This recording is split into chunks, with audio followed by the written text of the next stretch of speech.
जय हिंद दोस्तों। आज की क्लास में हम क्लासिकल डांस ऑफ इंडिया शास्त्रीय नृत्य को देखेंगे। कई एग्जाम्स में इन पोर्शन से क्वेश्चन पूछ लिए जाते हैं, तो आज हम इनको डिस्कस करेंगे।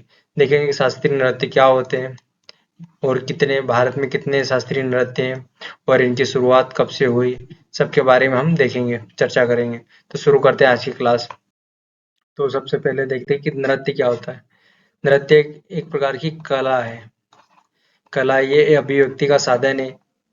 मनुष्य के सुख दुख को व्यक्त करता है, सुख दुख को व्यक्त करता है। इसकी नृत्य की शुरुआत मानव जीवन के आरंभ के साथ ही मानी जाती है। जब से मनुष्य का जीवन आरंभ हुआ है तभी से नृत्य की शुरुआत मानी जाती है। और नृत्य एक शारीरिक की नियंत्रित गति होती है। शारीरिक नियंत्रित गति होती है। तो देखते हैं हम नृत्य को।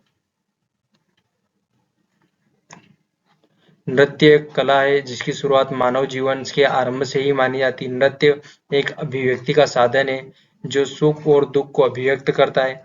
यह एक सशक्त आवेग है जिसके माध्यम से मानव जीवन के दोनों पक्षों सुख और दुख विभिन्न नियंत्रित मुद्राओं द्वारा अभिव्यक्त किया जाता है।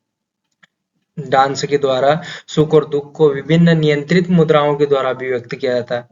अंग प्रत्यंग एवं मनोभाव, चेहरे के जो हाव भाव होते हैं, एक्सप्रेशंस होते हैं, के साथ की गई नियंत्रित यति गति को, हाथ और पैरों को जो थाप या थिरकना होता है, उनकी गति को नृत्य कहते हैं। आगे देखते हैं नृत्य का विकास। नृत्य के विकास को लेकर भारत में कई प्रकार की कथाएं प्रचलित है। जिसे माना जाता है कि भारत में नृत्य का विकास प्राचीन काल से माना जाता है। इसकी उत्पत्ति, जो नृत्य की उत्पत्ति भगवान से मानी जाती है। कि ऐसा माना जाता है कि भगवान जब धरती पे बहुत ज्यादा क्रोध बढ़ गया था, तो भगवान ब्रह्मा ने ध्यान मग्न हो गए और एक नाट्य या संगीत या नृत्य की रचना की, जिससे दुख को कम किया जा सके। उसके बाद में और कई प्रकार की कथाएं प्रचलित है। जैसे भगवान के जो मोहिनी रूप है, विष्णु भगवान का जो मोहिनी अवतार है, वो भी नृत्य को दर्शाता है। जो समुद्र मंथन हुआ तो उसमें समुद्र से अमृत निकला, तो वो राक्षसों से बचाने के लिए भगवान विष्णु ने मोहिनी का अवतार लिया और देवताओं को अमृत अमृत दिया। तो भगवान विष्णु ने मोहिनी का अवतार लिया, जो कि नृत्य किया, उस समय नृत्य कर रही थी। और भगवान शंकर के बारे में भी एक कथा प्रचलित है। भगवान शंकर ने एक राक्षस भस्मासुर को एक वरदान दिया था कि वो जिसके सर पर भी हाथ रखेगा वो भस्म हो जाएगा। तो वो राक्षस भगवान शंकर पर ही हाथ रखने के लिए दौड़ा था। तो जब भगवान विष्णु ने मोहिनी का अवतार लिया, मोहिनी का रूप धारण करके नृत्य किया और उसको नृत्य करते करते उसके सर पे हाथ रखवा दिया और वो राक्षस खुद भस्म हो गया।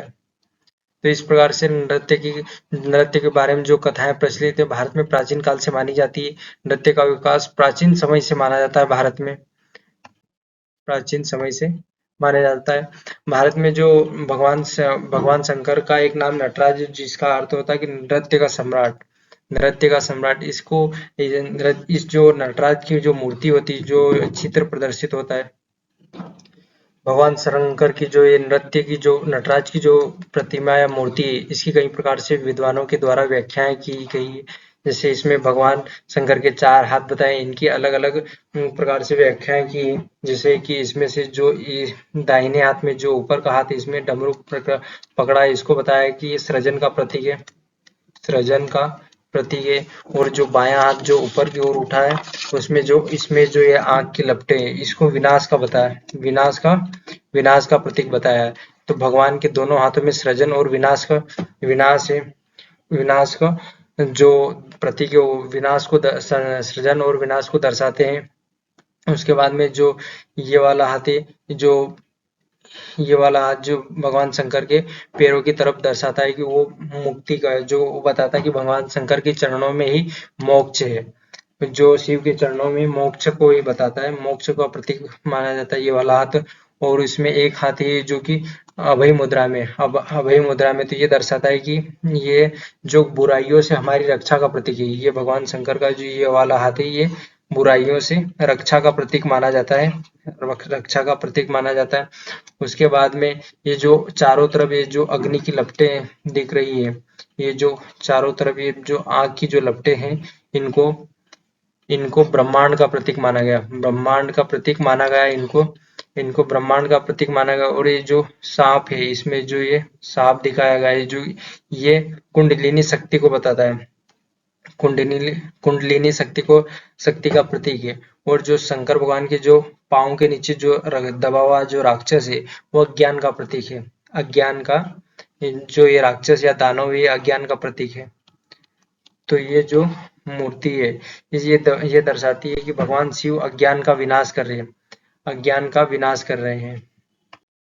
उसके बाद में भारत में जो नृत्य कलाएं हैं, भारत में जो नृत्य कला है, उसके दो रूप देखने को मिलते हैं।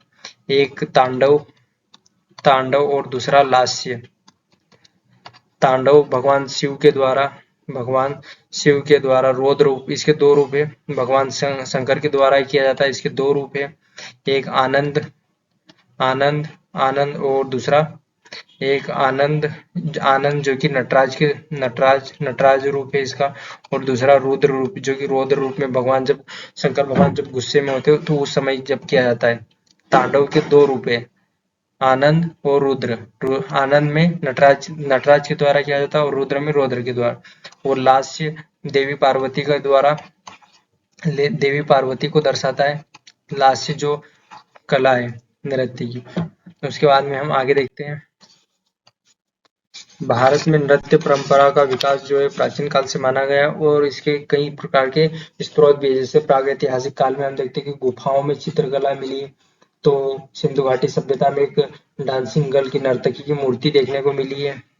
तो ये इसके साक्ष्य नृत्य की भारत में प्राचीन समय से ही नृत्य, जैसे ये डांसिंग गर्ल की मूर्ति हड़प्पा सभ्यता है, सिंधु घाटी सभ्यता से मिली है। इस प्रकार की कई प्रकार की गुफाओं में चित्र मिले। जैसे बुद्ध की गुफाएं हो गया, सांची स्तूप हो गया, भरूच का स्तूप हो गया, अजंता एलोरा की गुफाओं में कई प्रकार के ऐसे चित्र मिले हैं जिनमें देखने को मिल गया। ये चित्र पाषाण काल के समय के उनमें नृत्य के बारे में देखने को मिलता है। इसी प्रकार के कई कई प्रकार के साहित्यिक स्रोत भी जिनमें नृत्य के संबंध में जानकारी, जैसे भरत मुनि के द्वारा नाट्य शास्त्र लिखा गया, उसमें नृत्य के बारे में, नृत्य और नाटक और संगीत के बारे में विस्तृत जानकारी मिलती है।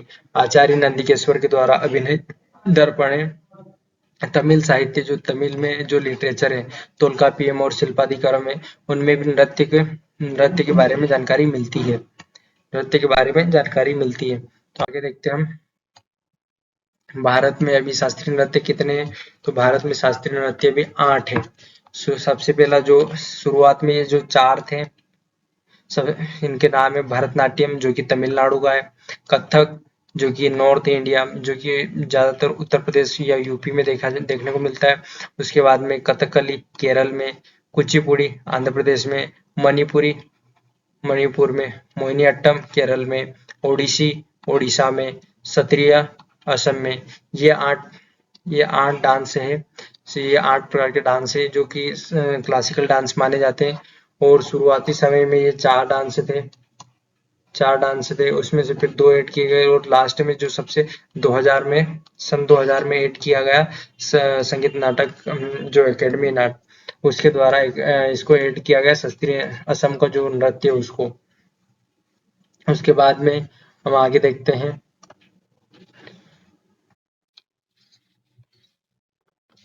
संगीत नाटक अकादमी के बारे में थोड़ा सा देख लेते हैं कि ये गवर्नमेंट ऑफ इंडिया, भारत सरकार का एक निकाय है जो कि नेशनल लेवल का है, राष्ट्रीय स्तर का है। और इसकी स्थापना कब हुई थी? 1953 में हुई थी। 1953 में हुई थी। इसका उद्देश्य क्या है? इसको बनाने का उद्देश्य संगीत, नाटक थिएटर और नृत्य कलाओं, डांस, संगीत, नाटक और डांस की कलाओं को प्रोत्साहन देना, उनको बढ़ावा देना और उनके विकास के लिए विविध कार्यक्रमों का प्रोग्राम का आयोजन करना इसका उद्देश्य है। इसमें एक महापरिषद होती है जिसमें 48 सदस्य होते हैं। इसमें 5 सदस्य गवर्नमेंट ऑफ इंडिया के सदस्य होते हैं। गवर्नमेंट ऑफ इंडिया के सदस्य होते हैं।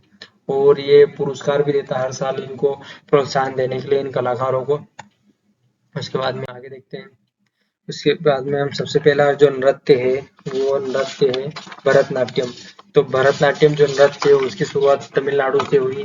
तमिलनाडु में शुरुआती इसकी भरतनाट्यम इसकी शुरुआत तमिलनाडु से मानी जाती है और शुरुआत में ये देवदासियों के द्वारा किया जाता है। देवदासियों के द्वारा किया जाता था। तो इसको दासी अट्टम भी कहा जाता है। दासी अट्टम नृत्य भी कहा जाता था। और जब ये दासियों के द्वारा किया जाता था तो इसको सम्मान की नजर से नहीं देखा जाता था। सम्मान की नजर से नहीं देखा। फिर धीरे धीरे समय आगे बढ़ता गया और इसमें लोग और जुड़ते गए और 20वीं शताब्दी के लगभग इसमें कुछ ऐसे डांसर या ऐसे नर्तक हुए जिन्होंने इसको सम्मान दिलाया। जैसे इसमें कुछ नर्तक हो गए जैसे रुक्मणी देवी अरुणडेल और से ई कृष्ण अय्यर जैसे डांसर या नर्तक हुए जिन्होंने इसको इनके प्रयास से इस डांस को सम्मान मिल सका। तो देखते हैं इस डांस के बारे में भी। एक सेकंड। इस नृत्य शैली का विकास तमिलनाडु में हुआ जैसा कि अभी हमने देखा था और ये दासियों के द्वारा परफॉर्म किया जाता था। इसको दासियट्टम कहा जाता है और इसको समाज में सम्मान की दृष्टि से नहीं देखा। फिर इसमें कुछ डांसर आए 20वीं शताब्दी में जैसे ई कृष्ण अय्यर और रुक्मणी देवी अरुणडेल जैसे। तो इनके प्रयास से इस डांस फॉर्म को सम्मान मिला। फिर उसके बाद में वर्तमान समय में तमिलनाडु में इस नृत्य की शिक्षा ग्रहण करना और नृत्य अभ्यास करना व मंचन को प्रतिष्ठा का विषय माना जाता है। अब आज के समय में इसको सम्मानजनक या सम्मान मिल रहा है। इस डांस को या डांस करने वाले को भी सम्मान की नजर से देखा जाता है। भरतनाट्यम नृत्य अभिनय सम्मिलित है। इसमें डांस के साथ में एक्टिंग भी होती है। अभिनय भी होता है। इस नृत्य में शारीरिक भंगिमाओं पर विशेष बल दिया जाता है। भंगिमाओं जैसे हाथ पैर का चलना, हाथ की स्पीड या पैर की स्पीड या उंगलियों या आंखों की भौहों को या फिर जो घुटने होते हैं इन पर विशेष बल दिया जाता है। नृत्य का आरंभ आला रिपु स्तुति से अंत तिल्लाना से होता है और जिसमें बहुचित्र भंगिमाओं के साथ साथ नारी सौंदर्य अलग अलग लावण्यों के साथ दिखाया जाता है। इसमें सुंदरता या सौंदर्य पर विशेष ध्यान दिया जाता है। जैसे कपड़ों का भी विशेष ध्यान दिया जाता है और इसका जो आरंभ होता है आला रिपु से, ये क्रम है नृत्य का क्रम है कि आला रिपु से शुरू होता है। आला रिपु मतलब कि देवताओं की स्तुति होती है। शुरुआती समय में जब स्टेज पे जाते तो देवता या ईश्वर की स्तुति होती है। उसके बाद में कला का ज्ञान का परिचय दिया जाता है, जाति स्वरम जिसको कहते हैं। फिर शब्दम आता है, शब्दम में नृत्य और नाट्य के भाव का वर्णन किया जाता है। उसके बाद में वर्णम आता है, वर्णम में भाव फेस के जो एक्सप्रेशन होते हैं, ताल जो कि वाद्य यंत्र बजते हैं वो राग जो गाया जाता है उनकी प्रस्तुति की जाती है। फिर पदम होता है, अगला जो चरण होता है पदम होता है। इसमें पंक्ति युक्त वंदना की जाती है और लास्ट में होता है तिल्लाना। इसके साथ डांस खत्म हो जाता है। नृत्य की जो परफॉर्मेंस होती है वो खत्म हो जाती है। उसके बाद आगे देखते हैं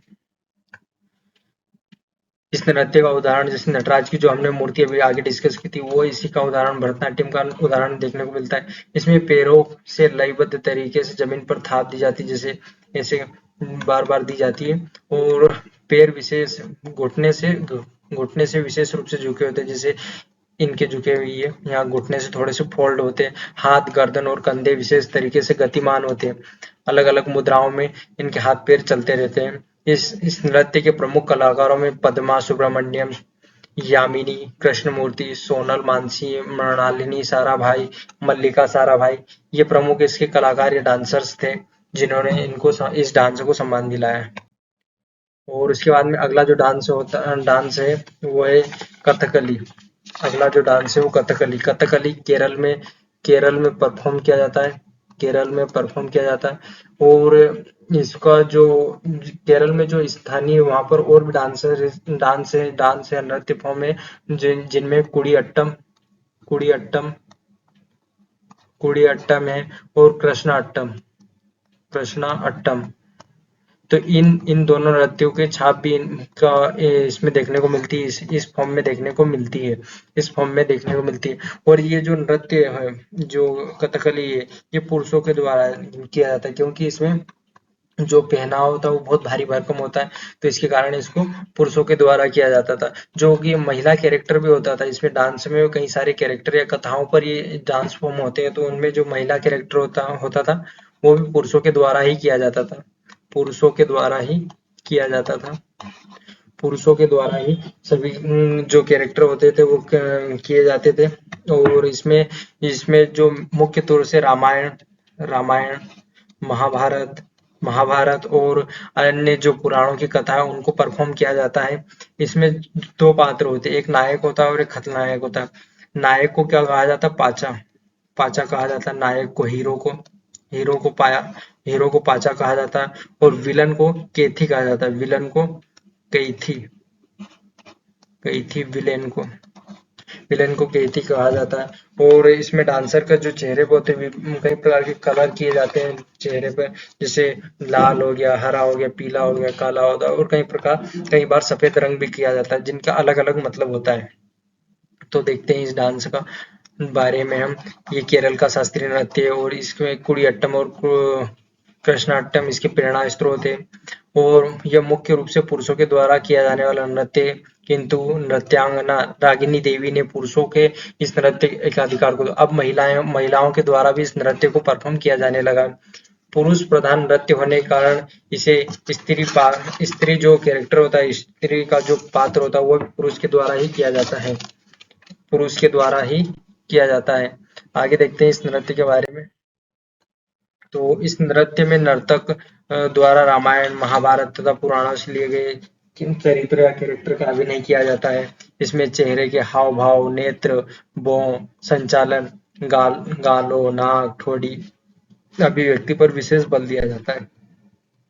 इस नृत्य में दो कैरेक्टर होते हैं, नायक और हीरो, और विलन होता है पाचा और केथी।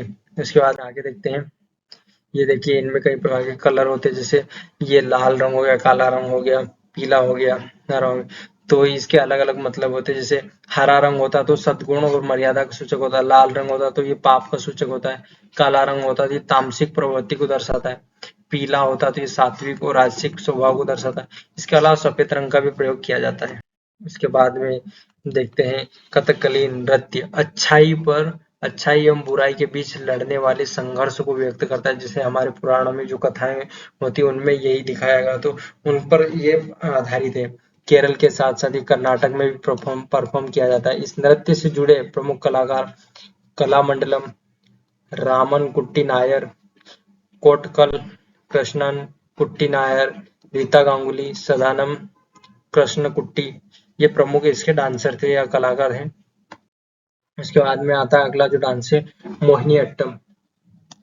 मोहिनी अट्टम, तो ये जो डांस है ये भी केरल का डांस है, केरला का डांस फॉर्म है ये भी।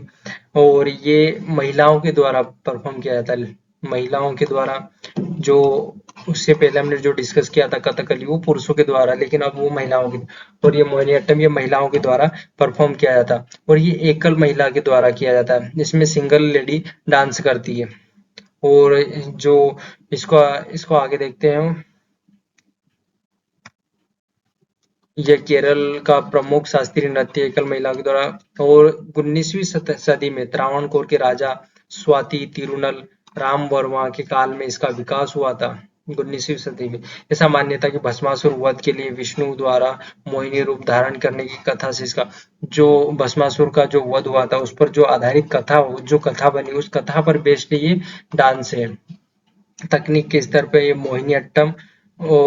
मोहिनीअट्टम कथकली और भरतनाट्यम के बीच का ही है। ये जो डांस फॉर्म है भरतनाट्यम और कथकली के बीच का है। तो इसमें कुछ हिस्सा भरतनाट्यम का भी देखने को मिलता है और इसमें कुछ हिस्सा कथकली का है। कथकली से इसमें बहुत सारे एक्सप्रेशन जो देखने को मिलते हैं वो कथकली से सेम वैसे ही देखने को मिलते हैं। तो इसमें भरतनाट्यम की मनोहरता, लालित्य एवं कथकली की वीरता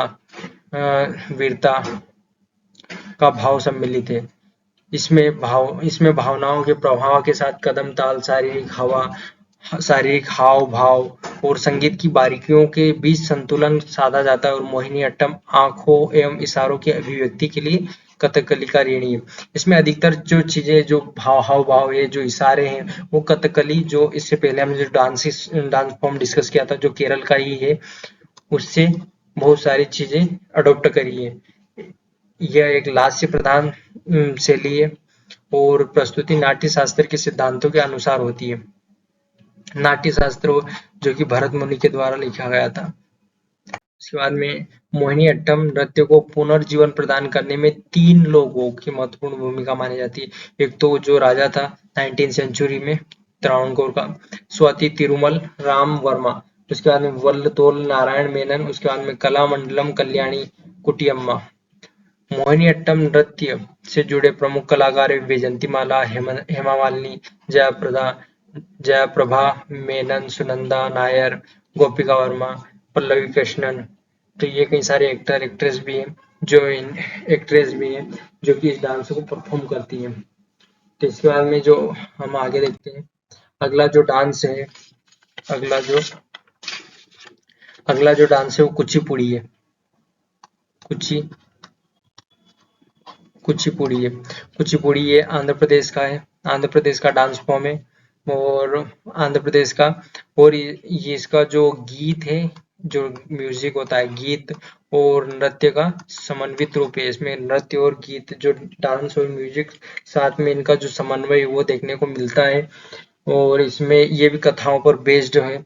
और इसका इसका एक होता है कि लोकप्रिय, जो इसका जो एक होता है कि मटका नृत्य, जिसमें क्या करता है कि जिसमें जो डांसर होता है ये अपने सिर पर एक घड़ा रखता है और घड़ा रखने के बाद में एक थाली पर अपने पैर जमाते हैं और उस थाली पर डांस करते हैं। तो हम देखते हैं इस नृत्य के बारे में, कुचिपुड़ी के बारे में। कुचिपुड़ी ये आंध्र प्रदेश का एक नृत्य शैली है जिसका जन्म आंध्र प्रदेश के कुचेलपुरम गांव में हुआ। इसी के नाम पर इसका कुचिपुड़ी नाम पड़ा। यह गीत एवं नृत्य का समन्वित रूप है। भगवत पुराण इसका मुख्य आधार है।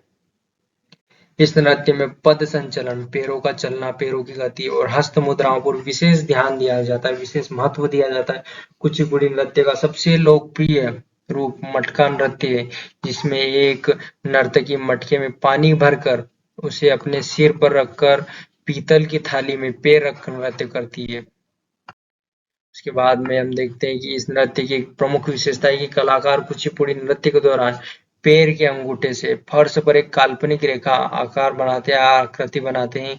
कुछ इस प्रकार से एक प्रकार की आकृति बनाते हैं, जो कि इसका एक विशेष पार्ट होता है। इस नृत्य कला में साज सज्जा एवं वेशभूषा को, वस्त्र जो पहने होता है, जो कॉस्ट्यूम होता है, पर काफी महत्व दिया जाता है। इसके मंचन हेतु महिलाएं चरित्र कई आभूषणों को धारण करती है, कई सारे गहने पहने जाते हैं। इस नृत्य से संबंधित प्रमुख कलाकार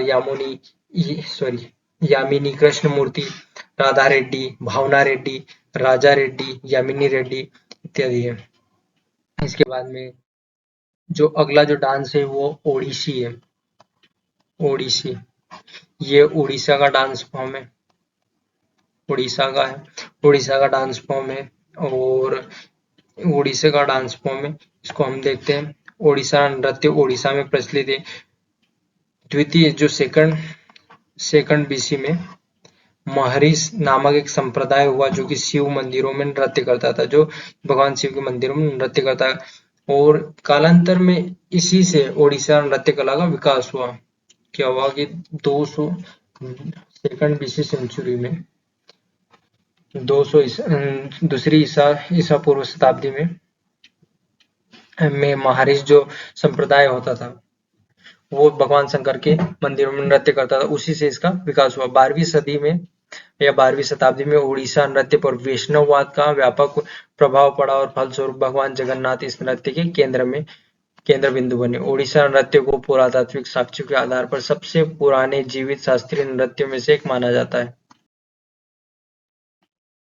इस नृत्य का उल्लेख शिलालेखों में भी मिलता है। ब्रह्मेश्वर मंदिर शिलालेख व कोणार्क के सूर्य मंदिर के जो केंद्रीय कक्ष है उसका उल्लेख मिलता है। ओडिशा नृत्य में त्रिभंग पर ध्यान दिया जाता है। त्रिभंग एक पांव मोड़ा जाता है और देह थोड़ी किंतु विपरीत दिशा में कटी और ग्रीवा वक्र, जैसे इस प्रकार से से आकृति बनती है। इस नृत्य की मुद्राएं एवं अभिव्यक्ति भरतनाट्यम से काफी मिलती जुलती है। ओडिसी नृत्य में भगवान कृष्ण के बारे में काफी कथाएं प्रचलित हैं और इस नृत्य में उड़ीसा के परिवेश एवं वहाँ के लोकप्रिय भगवान जगन्नाथ की महिमा का ज्ञान किया जाता है। कृष्ण की कथा और भगवान जगन्नाथ की कथाओं का भी इसमें देखने को मिलती है, इस डांस फॉर्म में वर्णन किया जाता है। इसके बाद में इस नृत्य के प्रयोग होने वाले छंद संस्कृत नाटक गीत गोविंदम से लिए गए। अधिकतर जो भी छंद है वो इस गीत गोविंदम से लिए गए। इस नृत्य से जुड़े प्रसिद्ध कलाकार संयुक्ता पाणिग्राही, सोनल मानसिंह, कुमकुम मोहंती, माधवी मुदगल, अदिति बंदोपाध्याय, अरुणा मोहंती, ये सब इनके प्रमुख डांसर या कलाकार थे। उसके बाद में अगला जो डांस फॉर्म या नृत्य शास्त्रीय नृत्य है वो मणिपुरी है। मणिपुरी ये कहाँ पर किया जाता है? मणिपुर में किया जाता है। और ये जो अभी तक के हमने जितने भी डांस फॉर्म डिस्कस किए उनसे उन सभी से अलग है। ये अलग है और ये स्लो मोशन में किया जाता है। ये उनकी गति बहुत ज्यादा होती थी, ये उनकी अपेक्षा थोड़ा स्लो है। इसमें बहुत स्लो, इसमें जमीन पर जो पैर रखे जाते हैं बहुत ही हल्के हल्के तौर पर हल्के से जमीन पर रखे जाते हैं। और इनमें भी कथाओं जैसे विष्णु पुराण हो गया, भागवत पुराण हो गया, गीत गोविंद हो गया, इनकी कथाओं का इन डांस के द्वारा परफॉर्म किया जाता है। और इस डांस फॉर्म में जैसे कथाओं पर या भक्ति पर अत्यधिक बल दिया जाता है। जैसे ये यहाँ पर डांस कर रही है ये लेडीज है और यहाँ पर कृष्ण भगवान की एक कैरेक्टर होता है। तो ये सब इनमें देखने को मिलता है। इसमें ढोल जो बजाने वाला एक यंत्र होता है, उसमें इस डांस फॉर्म में मुख्य तौर पर उसको मेन माना जाता है कि वो इस डांस की आत्मा माना जाता है। तो वो देखते हैं, ये जो मणिपुरी ये पूर्वोत्तर भारत का डांस फॉर्म है। ये मणिपुर राज्य में है और ये अन्य डांस फॉर्म से भिन्न है। और इसमें शरीर बहुत धीमी गति से चलता है। इसमें संकेतों एवं शरीर की गतियों का प्रयोग किया जाता है। इसमें नर्तक बहुत हल्के से जमीन पर पैर रखता है। पैरों के संचालन में कोमलता एवं मृदुलता का परिचय होता है। बहुत हल्के से रखा जाता है। यह नृत्य 18वीं शताब्दी में वैष्णव संप्रदाय के साथ विकसित। इसमें विष्णु पुराण, भगवत पुराण तथा गीत गोविंद से लिए गए कथानक नृत्यों के माध्यम से प्रस्तुत किया जाता है। उसके बाद में आगे देखते हैं, इस नृत्य में भक्ति पर अत्यधिक बल दिया जाता है। तांडव एवं लास्य दोनों का समावेश होता है क्योंकि इसमें जो पुराणों पुराणों की कथाओं का पर बेस्ड होता है। पुराणों की कथा। इस नृत्य की आत्मा ढोल होती है, जो कि ढोल इसमें मुख्य वाद्य यंत्र होता है। इसमें मुद्राओं का सीमित प्रयोग होता है, जो कि हाथ पैर की जो हाथ इसमें ये नीचे से तो ये ढक जाता है, इसलिए पैरों की उतनी मुद्रा नहीं हो पाती और ये हाथों की लिमिटेड मुद्राएं करती है। यह एक सामूहिक नृत्य होता है। गोल घूमने पर ज्यादा ध्यान दिया जाता है और आधुनिक समय में रविंद्रनाथ टैगोर ने इसके विकास में बहुत महत्वपूर्ण भूमिका निभाई और टैगोर इस नृत्य से काफी प्रभावित भी थे।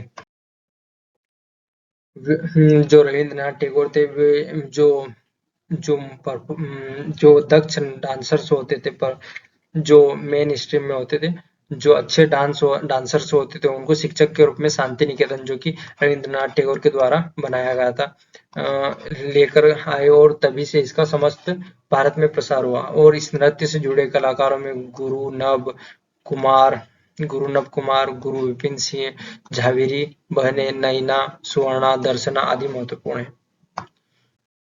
उसके बाद में अगला जो डांस फॉर्म है वो है कथक। कथक कथक कथक ये कि नॉर्थ इंडिया का, उत्तर भारत का, ये अधिकतर रूप से उत्तर प्रदेश में देखने को मिलता है। उत्तर प्रदेश में देखने को मिलता है। कथक का जो अर्थ होता है कथा कहना, कथा कहना, कथा कहना। प्राचीन समय में क्या होता था कि लोग जब कथा कहते थे तो उसको अलग या विशेष रूप देने के लिए उसको गीतों के रूप में उस कथा को बोला जाता था, गीतों के रूप में या गानों के रूप में गाया जाता था। तो इससे एक नया रूप देखने को मिला और इसमें डांस ये भी डांस के थ्रू परफॉर्म किया जाने लगा। और ये डांस जब उत्तर भारत में किया जाने लगा तो इसको कथक कहा गया। और दक्षिण भारत में जब दक्षिण भारत में जब किया गया तो इसको कला छेपम कहा गया।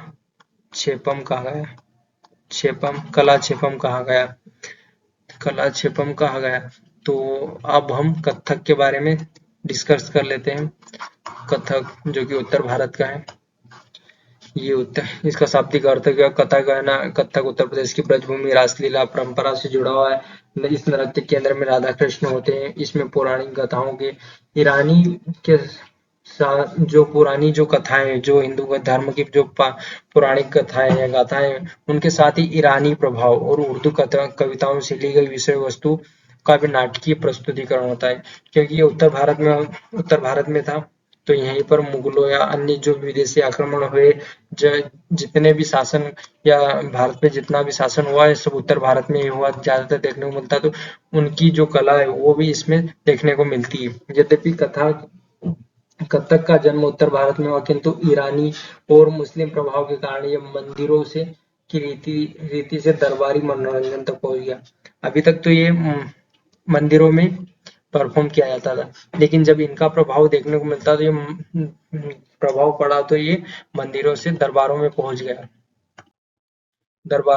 गया। और इसे नटवरा नृत्य के नाम से भी जाना है। मुगलों के आगमन के पश्चात यह नृत्य दरबार में पहुंचा और इसके पश्चात इस नृत्य में धर्म की अपेक्षा सौंदर्य बोध पर विशेष ध्यान दिया जाने लगा।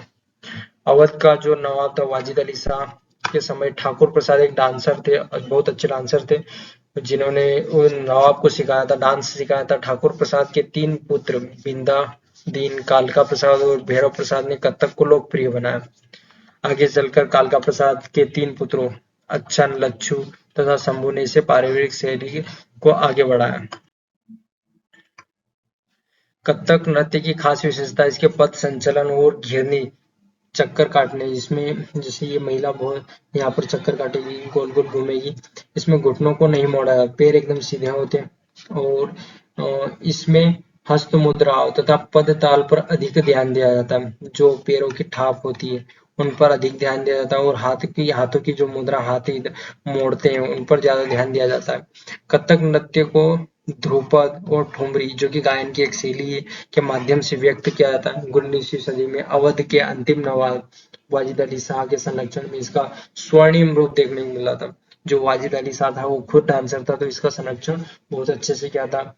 और भारत के शास्त्रीय नृत्य में केवल कथक का ही संबंध मुस्लिम संस्कृति से भी रहा। इस डांस फॉर्म के द्वारा मुस्लिमों के द्वारा भी ये डांस फॉर्म किया जाने लगा। इसके बाद में अगला जो नृत्य है, अभी हमने कितने कर लिए, अभी हमने इसके पहले कथक किया था, अब ये सत्रिया सत्रिया ये कहाँ पर देखने को मिलता है? असम में देखने को मिलता है। ये नॉर्थ ईस्ट का है, असम में नॉर्थ ईस्ट।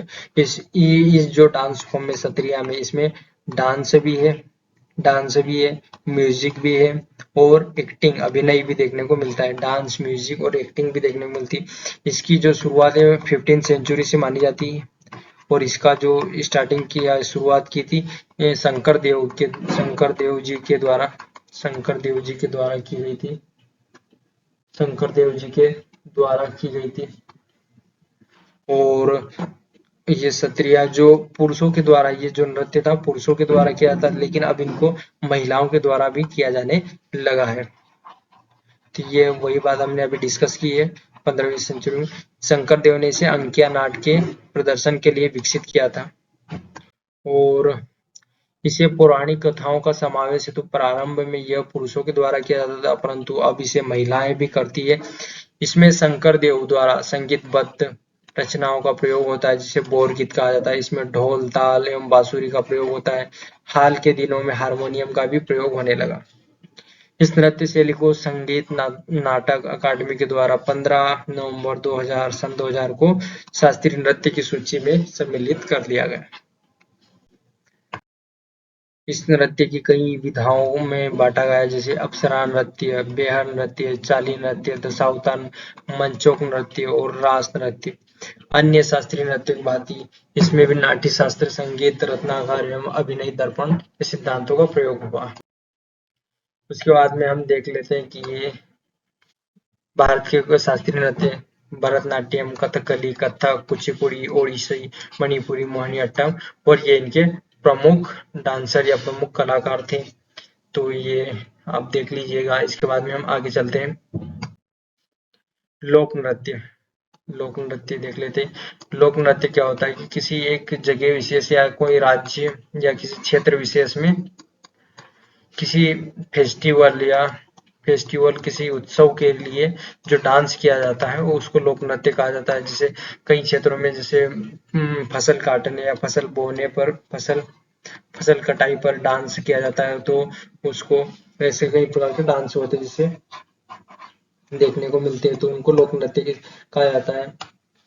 तो जैसे ये हो गया, कठपुतली डांस हो गया है, तेरह ताली ये राजस्थान वाले, भवाई, कथक, ये चारी, फायर, ये ऐसे पंजाब के डांस हो गए, जैसे एमपी में है, गुजरात में है, वही उसके बाद में जम्मू कश्मीर में देखने को मिल जाएंगे। ये जम्मू कश्मीर के जो है जम्मू कश्मीर के लोक नृत्य रऊफ, धमाली, हिक्का, कूद, जाबरो, चकरी। इसी प्रकार राजस्थान, महाराष्ट्र, हिमाचल प्रदेश, गुजरात, पंजाब और ये मणिपुर, मिजोरम, असम, बिहार, उत्तर प्रदेश, मध्य प्रदेश, छत्तीसगढ़, केरला, तमिलनाडु, कर्नाटक, पुडुचेरी, दमन और दीव दादरा नगर इन सबके शास्त्रीय नृत्य हैं। तो इनको आप स्क्रीनशॉट ले लीजिएगा। इसके बाद में ये और कुछ और राज्यों और यूनियन टेरिटरी के इनके जो डांस फॉर्म है ये है। तो आज की हमारी शास्त्रीय नृत्य की क्लास हम यहीं पर समाप्त करते हैं। हमारे शास्त्रीय नृत्य की क्लास कंप्लीट हो गई। तो आई होप आपको क्लास अच्छी लगी होगी। धन्यवाद।